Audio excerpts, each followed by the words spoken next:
Hello and welcome to Lost Love Chronicles. Dear listeners, before we get started, drop a quick hi in the comments and let us know where you're tuning in from. Now let's start with the story. It was sometime in late 1973, maybe late September or early October, when I first started getting feelers from the Callahan brothers about whether I'd be interested in selling my business to them. Felix and Reed Callahan had once worked for Brady back when he was just starting out on his own. They'd had a falling out with Brady after Felix and him got into a shoving match that nearly turned into a full fight. Reed was ready to jump in on his brother's side, but the rest of Brady's crew held him back. Seeing he wouldn't get any backup, Felix backed off, collected what money was owed, and left with Reed. About a month later, they launched their own logging business, going around like I was, selling firewood to larger home heating suppliers. Over the years, I ran into one or the other of them, usually when they were trying to poach one of my delivery accounts. Generally, customers who bought coal and heating oil were loyal to suppliers who treated them well over time.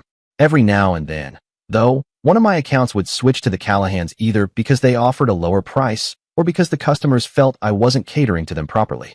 I never worried much about losing accounts to them since I always had more business than I could handle. I could usually replace any lost account within days. Brady, meanwhile, was used to being outbid on logging jobs by the Callahans. He wasn't happy about it.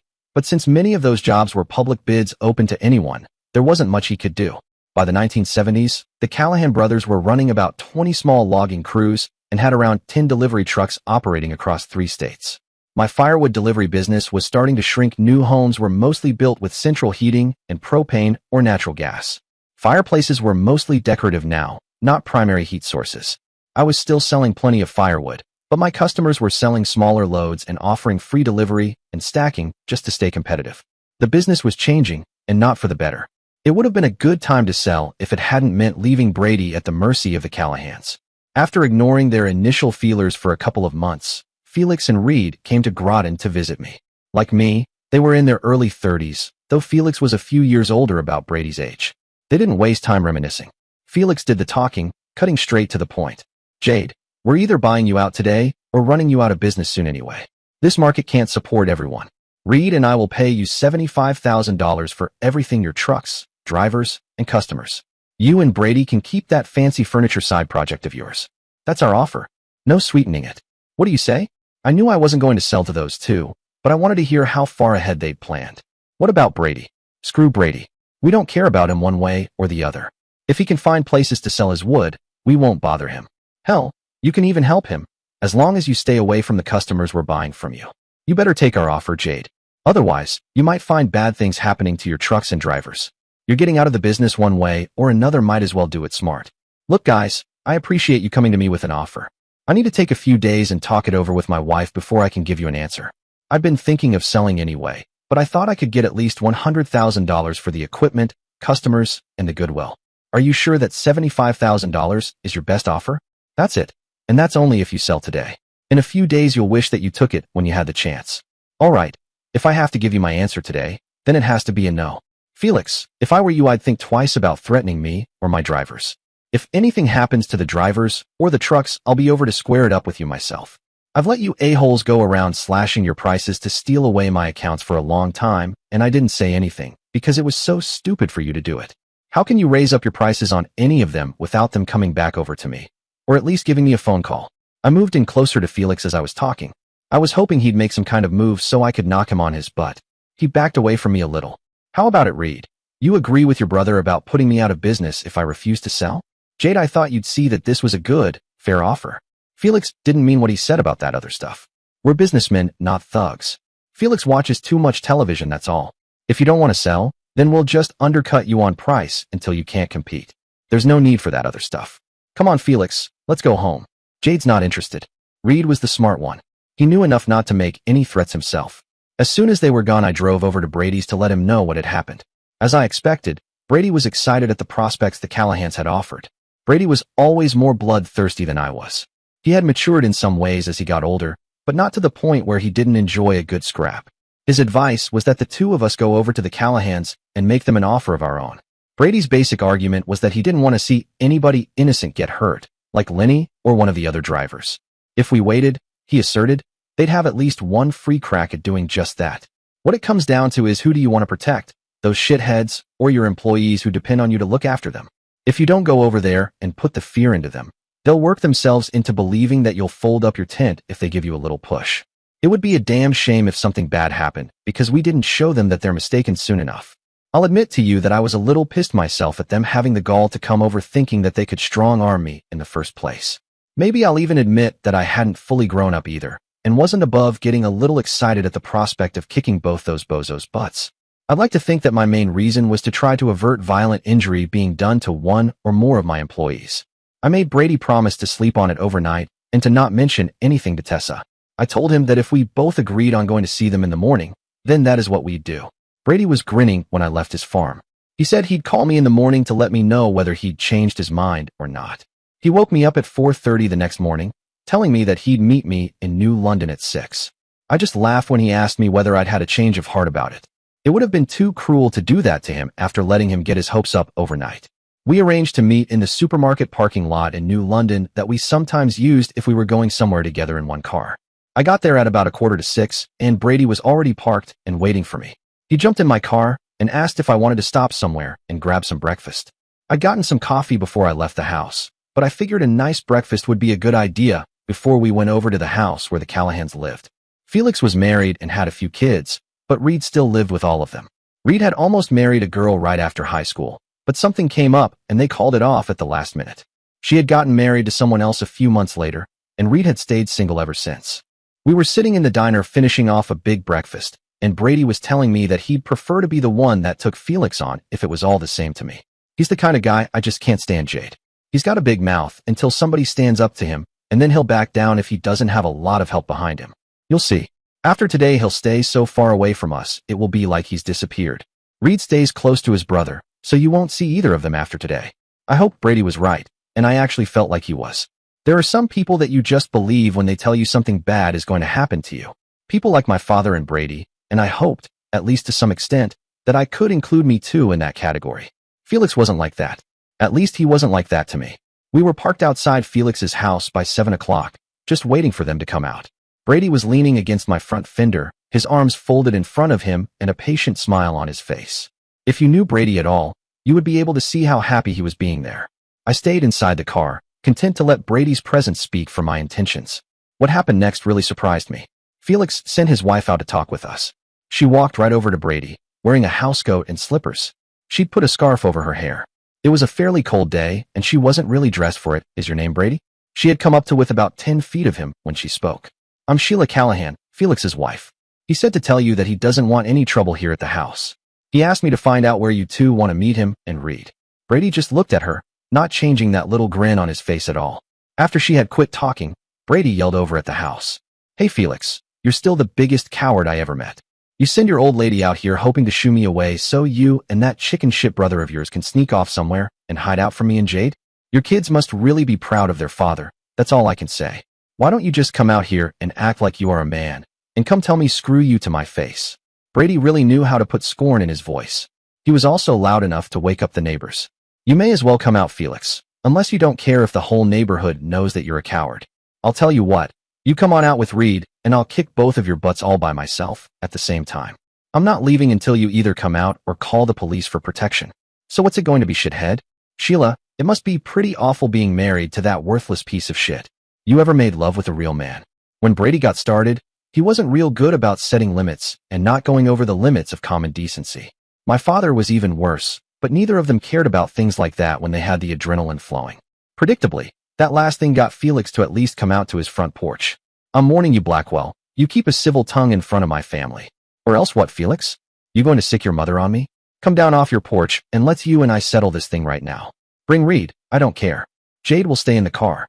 I could see Reed looking out the front window at Brady and I. He didn't look like he was going to be coming out anytime soon. Come on, Felix. If you don't come down soon, you'll never be able to keep living in this neighborhood. You want your kids teased by all the other kids in the neighborhood about how big a chicken shit you are? I don't know if Felix had been going to come down or not before Brady started talking about his kids, but right after that, he charged down off the porch, coming right at Brady. Brady moved over, forward and to his left, to get away from the car and from Felix's wife. When the two men closed together, it sounded like two stags colliding head-on. Both of them went down in a tangled heap, but Brady was on top of Felix when they finally came to rest. He started to punch Felix's face over and over, with a fury that caused me to jump up out of my car and run over to break it up. I was afraid that Brady would kill Felix. If Reed hadn't come running out the door with a pistol, I think the whole thing might have just ended right there. Brady still had his temper up, and I had my hands full trying to get him over to the car. When I saw Reed with the gun, I let Brady go so that the two of us could get away from there. I figured that Brady would know how dangerous guns could be from his experience with Tessa and would want to get as far away from Reed as I did. Instead of doing that, Brady put his head down and charged right at Reed. I heard one shot, and then Brady was on him. In 10 seconds, Reed was unconscious and Brady was pounding his head with his fists. I pulled Brady off of Reed and could see that he'd been shot in the shoulder area and was bleeding. His eyes were crazy, and he was practically incoherent in his anger. I thought he was going to lash out at me, and I started yelling to him to be still because he'd been shot.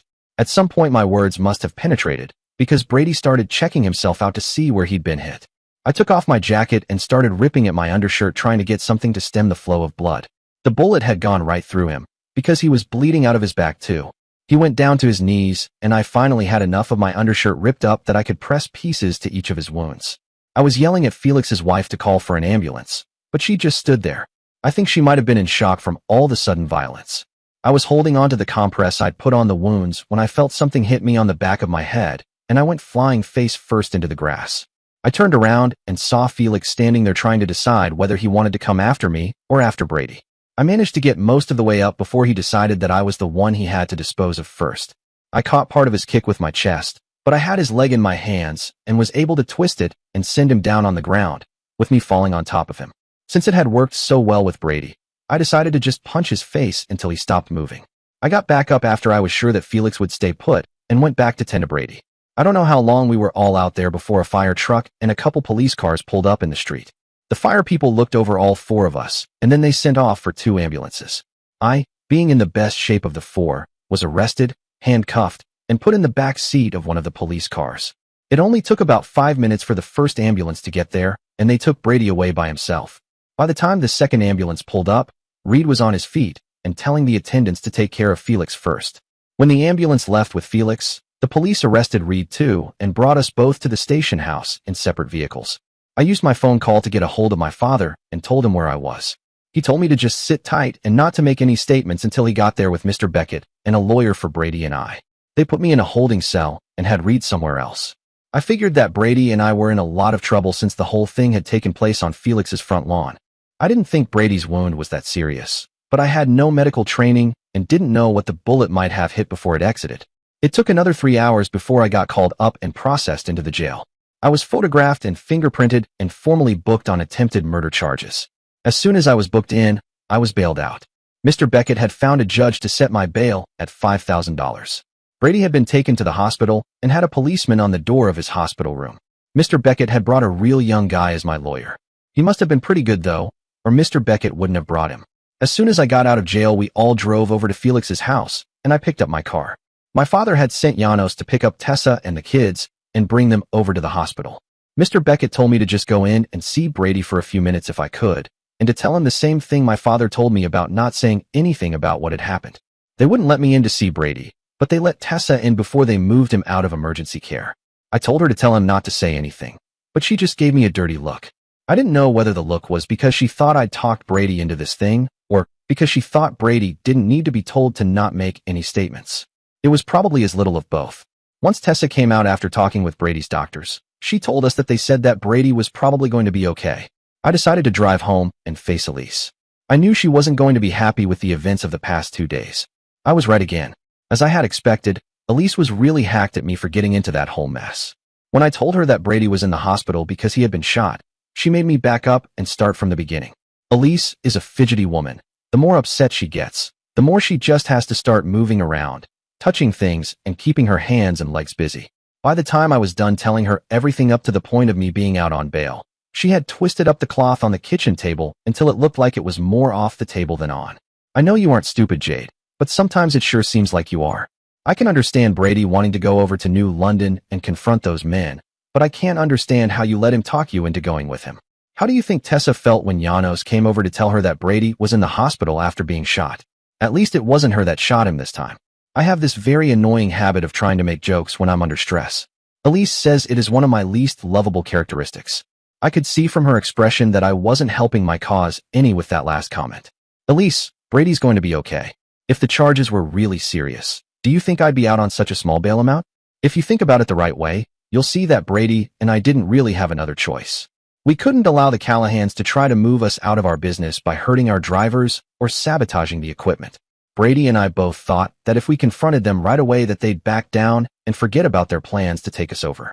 We had no idea the Reed was crazy enough to come out of the house with a pistol. Well, it's a big mess now, and I don't want you doing anything else to make it bigger. I mean it, Jade. You end it right now before somebody winds up getting killed. The business isn't worth your life or Brady's either. You both can do something else. Elise, I hope you don't really mean that. There's just no way I'd allow those two a-holes to tell me what I can or can't do in my business. It may not mean that much to you, but that business is what makes our lives possible. That goes for Brady and Tessa and the kids too. We didn't build this thing up, Brady and I, just to run away and hide the first time somebody came around wanting to take away what we've built. I'm not going to end this thing until those a-holes decide that they've bitten off way more than they can chew. You always find some way to convince yourself that what you want to do is the right thing to do. It doesn't matter to you that your decisions affect a lot of other people who would prefer to approach things differently. You just like to go around showing people how tough you are. I'm surprised you and Brady don't get into trouble even more often the way the two of you think. Go get cleaned up and change out of those clothes. I've got to call Tessa and see if she and the kids need anything. Brady got released from the hospital the next morning. Except for some bandages, you'd never had known he'd been shot and badly injured the day before. Elise and I were sitting in his kitchen out at the farm having coffee and some donuts that Elise had made me stop for. Tessa was in the other room getting the kids settled back down. The school had let out for some reason, and all four of them were home. Little Brady was good about helping with his brother and sisters, but four of them was a lot to be having in one living room all at the same time. Jade, you think those Callahans learned their lesson yet? Brady was like a kid, and I knew he was just dying for the two of us to relive the day before with traded accounts of what each of us had seen at the same time. I would have gone along with him if Elise hadn't been sitting right there between us. I can't believe that Reed actually had the balls to pull the trigger. I think he was more surprised by it than we were. I don't know about Brady, but I was more surprised that he'd gone running after a man with a gun than I was that the man with a gun had fired it. I know I wouldn't have run after Reed if I had been Brady. Brady, Elise is right. We need to figure out some intelligent way to end all this. We can't be going around calling people out for a butt kicking like when we were kids. I think we should have a regular meeting with the Callahans someplace where there isn't going to be any trouble and sit down and talk. Now I mostly said that to let Elise know I could be mature and responsible. I also pretty much knew what Brady's response was going to be, and I always liked getting him riled up because he was so much fun to listen to when he was venting. I smiled over at Elise when I said that. Brady tried not to react, knowing what I was up to. I could see him exerting some self-control because the tension was in his face and in his rapidly changing coloring. He was fighting his own nature though, and it didn't take long for that nature to win out. Are you nuts? They don't want to work things out with us. They want to put us out of business. They came to you, Jade, because they knew that if they came to me, I'd have kicked their butts as soon as they suggested their shit. Too bad they didn't have as much respect for you. Now that it's all out in the open, we should just go back out there and finish it with them. I hope you don't think, for even 1 minute, that I'm about to let that Reed Callahan just get away with shooting me. I'll do it myself, Jade, if you've lost the stomach for it. Brady, I'm out on bail right now for attempted murder for Christ's sake, and I didn't do anything but pull you up off of Felix and Reed. I'm pretty sure that your turn is coming next. Reed was charged with something too, I think, like discharging a firearm within the city limits. If it was as simple as us meeting them somewhere and kicking their butts, I'd be all for it. It isn't like that though, and I think Reed demonstrated that they won't just sit back and allow us to beat on them. So that's it then? You're just going to hand everything over to them and walk away? The look Brady sent me was one of total disbelief, and I could see his respect for me was in danger of faltering as well. No, Brady, that's what Elise would do, but she's not making the decisions. You and I are. These are our businesses we're talking about here, our livelihoods, the way we feed ourselves and take care of our families. We built them up ourselves, and we need to protect them, even if it winds up costing us a lot. If Tessa and Elise think there's a better way, they should run over to the Callahans and talk with Felix's wife. If the women can settle it, then I say let them. I was trying to get a rise out of Elise, tweaking her for stepping into an area that she didn't really understand. In my wildest imaginings, I wouldn't have thought that she and Tessa would pick up on that idea and run with it. If I had thought about what it was I was saying before I spoke, I wouldn't have opened my mouth. Tessa and I couldn't make a bigger mess of it than you two have. I think you finally had a good idea, Jade, and if Tessa is willing, I'd like to give it a try. She got up and walked out to the living room, and, as she left, Brady gave me a very unhappy look. Both of us knew that I'd messed up by letting the women get their noses under our business tent. In a matter of 3 or 4 minutes, Tessa and Elise were back in the kitchen making plans for setting up this meeting and arranging for Tessa's sister April to come over to watch the kids when they went to their big peace meeting. They spoke about where they should hold it and what they would wear. If it hadn't been so scary, it would have been laughable. Before we got up and left, Tessa and Elise had agreed on what outfit each of them would wear and decided that they would let Sheila Callahan select the meeting place. Elise elected herself to be the one to phone Sheila within the next day or two to try to arrange the meeting. Brady and I went outside before Elise and I left, supposedly so Brady could show me a fungus he'd noticed attached to some of his birch trees in the back of the property, but really so that we could come up with a little plan of our own for how we were going to finish this thing with the Callahan brothers. Brady thought we should get a couple guns of our own, just in case, but I was able to convince him that that would not be a good idea from a legal point of view. Brady told me that Mr. Beckett and my father were both working on a plan to keep Brady from being arrested for the last little set to on the Callahan's front yard. Mr. Beckett wanted Brady to go down and file assault charges against both the brothers so that Brady would have more leverage to keep himself from being charged. Brady didn't want to do it because he thought it made him look like he was afraid of Reed and Felix and wanted or needed protection from them. I told Brady that he should do what Mr. Beckett wanted unless he thought he'd want to try to get through all this alone. Mr. Beckett seemed always to know exactly what was needed to keep his friends from getting jammed up with unfavorable interpretations of their actions. When I reminded Brady that he still owed Mr. Beckett for his assistance after Tessa shot him, he frowned and then agreed to go down and do what Mr. Beckett had told him to. So what have you and Brady been cooking up now, Jade? Don't lie to me either, because I know you too well. Brady didn't want to go down and file charges against Felix and Reed. He thinks it makes him look afraid of them. I told him he had to do what Mr. Beckett advised if he wanted to keep getting his help in things like this. He finally agreed to do it, but only after I reminded him of the last time he needed Mr. Beckett's help, when Tessa decided to use him for target practice. And what else? And we both decided we didn't want to carry guns to protect ourselves from things. Jade, I know you think all of this is fun and games, but it isn't. I don't want to think about something bad happening to you or Brady, but it could if this thing keeps going. I want you to promise to give Tessa and I a chance to get this all settled. Will you do that? If we can't help it, then I'll listen to you if you have some other ideas. Elise, I promise to let you try this thing, but I'm not going to promise anything if the Callahans decide to go ahead in the meantime and do something on their own. Okay, that's fair. Just don't have you and Brady go out and make things worse before we try our way. A couple days later, Elise and Tessa and the kids went over to New London and met with Sheila Callahan and her 3 kids in a playground over by the Coast Guard Academy. Sheila had picked the playground and bringing the kids because she felt that women wouldn't try anything with their children around. At the meeting, the 3 women sat and talked and watched as their children played on the swings and monkey bars. Little Brady, who was the oldest by several years, took turns pushing all the smaller children on the swings. Elise told me that Sheila was as upset about everything that happened as Tessa and her were. The problem from Sheila's point of view was that Felix wouldn't listen to her about anything concerning business. After seeing Brady, she told Tessa that he was a very scary man. Tessa told her about the time that she'd had to shoot him twice to get him off of her front porch. Tessa then told Sheila that she was worried that her Brady was going to kill Felix and Reed because he felt they represented a threat to his family. She told Sheila that she hoped that Felix and Reed could convince Brady that they weren't a threat because Brady didn't have much patience and wouldn't wait too long before going ahead with what he thought was necessary. Elise then said that she thought I would help Brady if it came to that. I love Jade, but he is very bullheaded, just like his father and Brady too. I shouldn't tell you this, but it wouldn't be the first time for either of them. I made Jade promise me that he wouldn't kill your husband for at least a week so that we women could try to work something out ourselves. Jade and Brady may both be killers, but they'd never lie to us about important stuff like that. You should at least try to talk to your husband and brother-in-law. If they won't listen, then that's their funeral, and you at least could feel like you did all you could. As she was replaying this conversation to me, I almost couldn't believe what she was telling me. I thought she was just kidding, but she told me that she and Tessa had both agreed that Sheila had to be persuaded to get tough with Felix and to make him see that he wasn't the only one willing to take action to get what he wanted. Besides, Jade, you and Brady probably would kill them if you felt like you had to. So we weren't really lying, were we? I didn't answer her, but that probably served as confirmation of what she had said. I wanted her to understand that Felix and Reed can't just go around thinking they can threaten people without consequences. I'm pretty sure she is afraid enough that she will at least talk to her husband. If he's the coward you say he is, he'll probably take it from there. I didn't think much of her plan, to be honest, and I didn't want to bring up the unpleasant possibility that she may have scared the Callahans into taking preemptive action against Brady and I. Elise loved her little role playing games, and she was very pleased with herself over that one. I got a phone call that night from Brady too. He liked the whole thing and told me that we should send our malls out more in the future and scare away all of our competition. When I told him my concerns that the Callahans might panic and start thinking it was either us or them, he didn't think it was that funny anymore.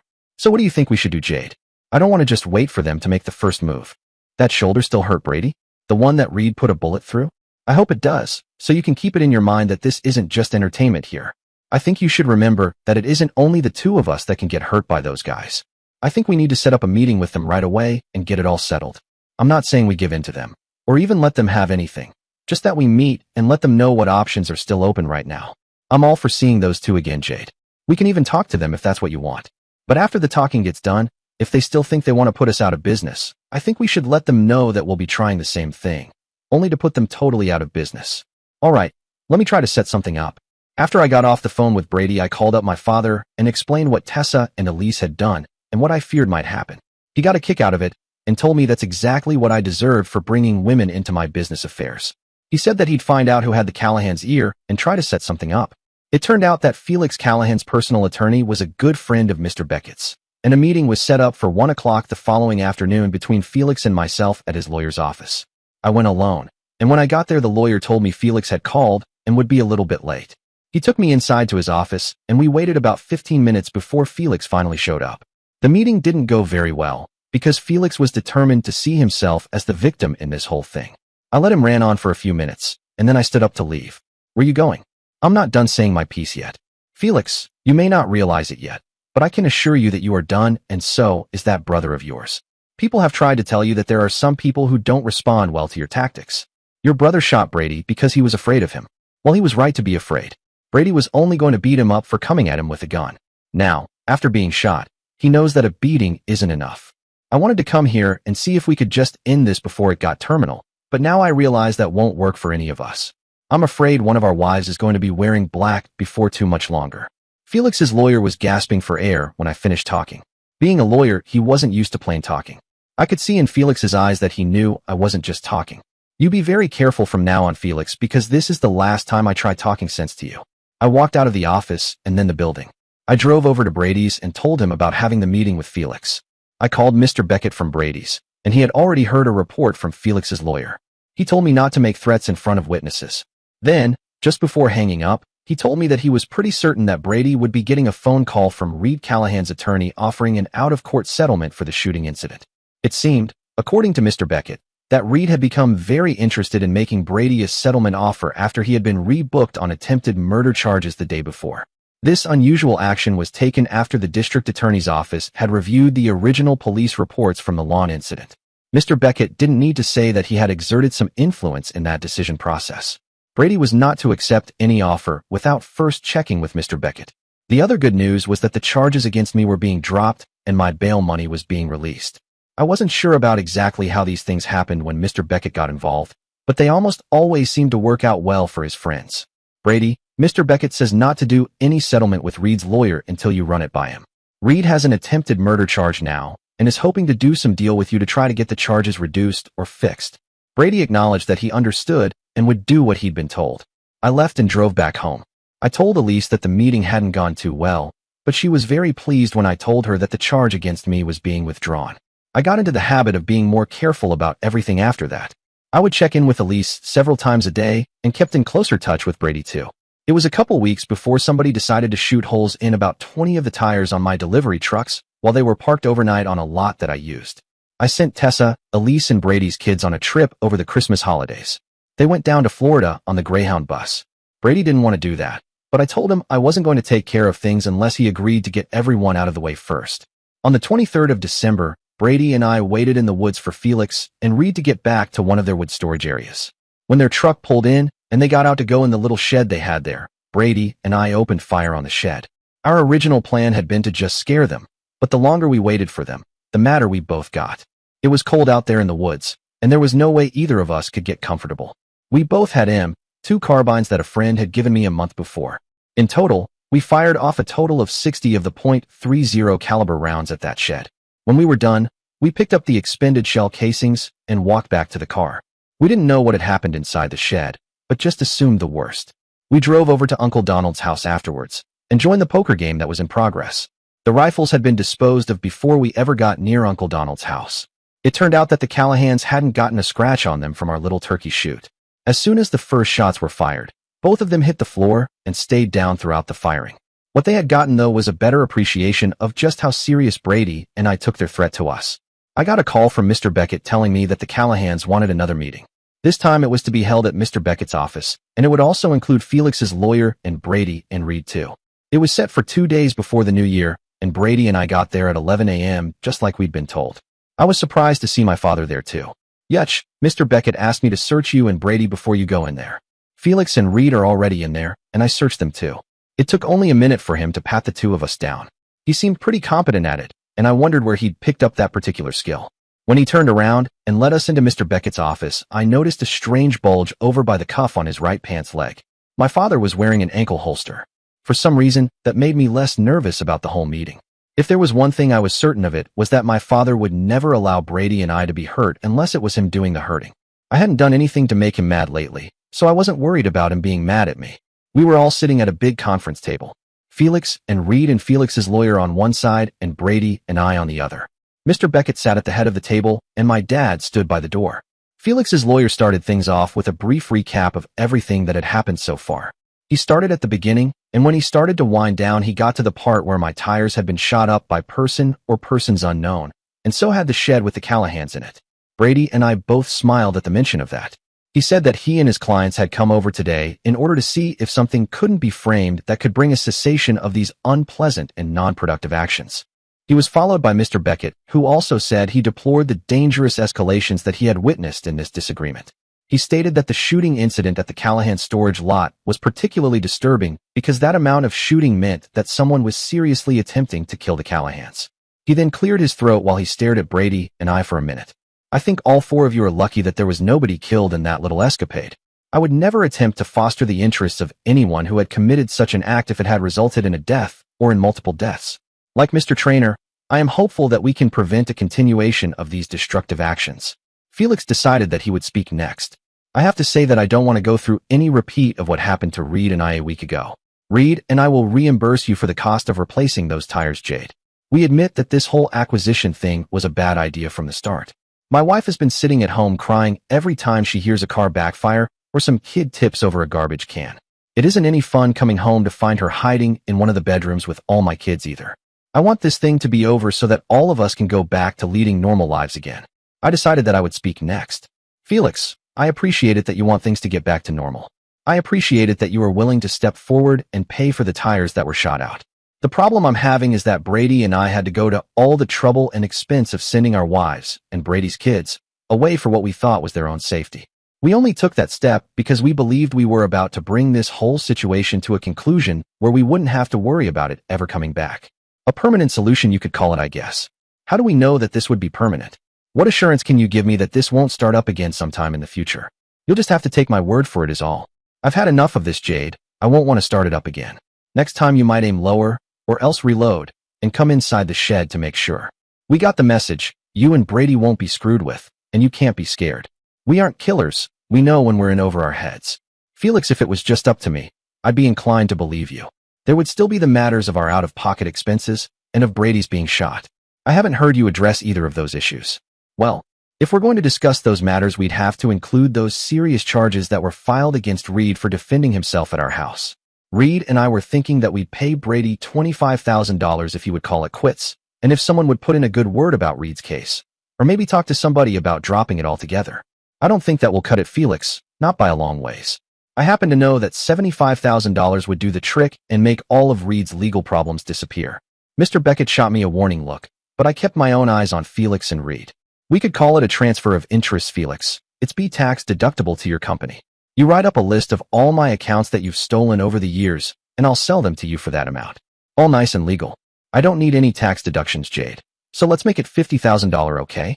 How about we make it $90,000? Felix, you can either take it or leave it.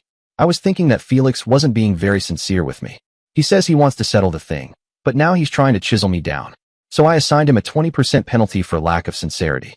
Felix's lawyer put his hand on Felix's hand, which was balled into a fist on the conference table top.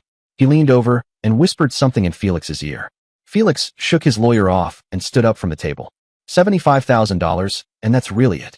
I can't stand the way you always have to have things go the way you decide, you and Brady. If it wasn't for my wife and kids, you wouldn't see a dime of my money. All right, Felix, I'll take the $75,000 for you.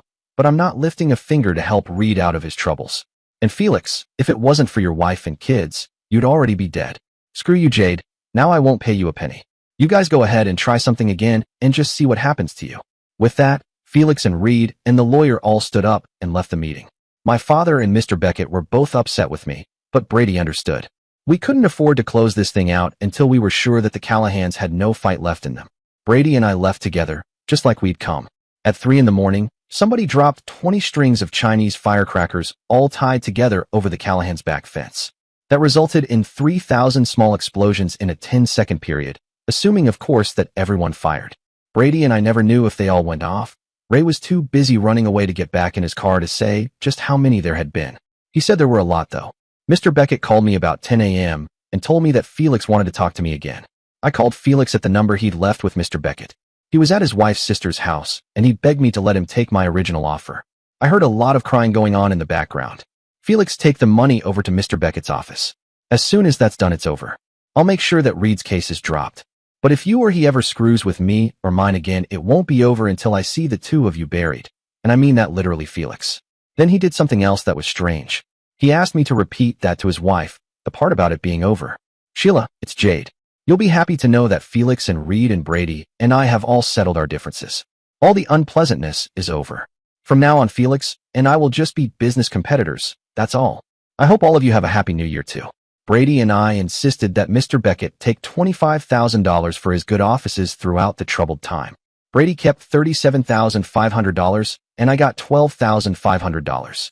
Brady paid for my tires out of his end, saying his extra was for the shooting, and the tires had gotten shot too. After paying taxes, none of us really made out that well. Elise and Tessa and the kids got back from Florida well rested, tanned, and excited about their adventure. Elise was happy to find out that everything had been ironed out, until she learned about how the ironing was done. She called Sheila Callahan and apologized to her for the firecrackers and the shooting incident, complaining that it was difficult to stop men when they insisted on playing their stupid games. She told Sheila that she really hoped that all the unpleasantness was really over and that things were finally getting back to normal. Felix and Reed both kept their end of the bargain, and we saw little of them over the years. Felix is still alive today and living outside Hartford. Reed died in an automobile accident in the early 90s. The Callahan brothers filed for bankruptcy protection in the mid-80s, victims of high fixed overhead, too much leveraging, and crippling interest rates. Brady told me one time that he and Tessa were lying in bed one night, and he started telling her about the night we shot up the little shed with Felix and Reed inside. She knew about the event, but hadn't heard the story of how it all took place before. Brady told me that Tessa showed a morbid curiosity about how Brady felt when he thought he'd killed 2 men. When they were done talking, Brady said Tessa became a sexual dervish in bed and almost killed him with her ferocity. She told him she hadn't been that horny since the time she'd shot him on her porch when he'd cheated on her. I think it was all an act, and Tessa was trying to scare Brady. Brady thinks she was serious and says he tries hard never to bring the subject up with her anymore.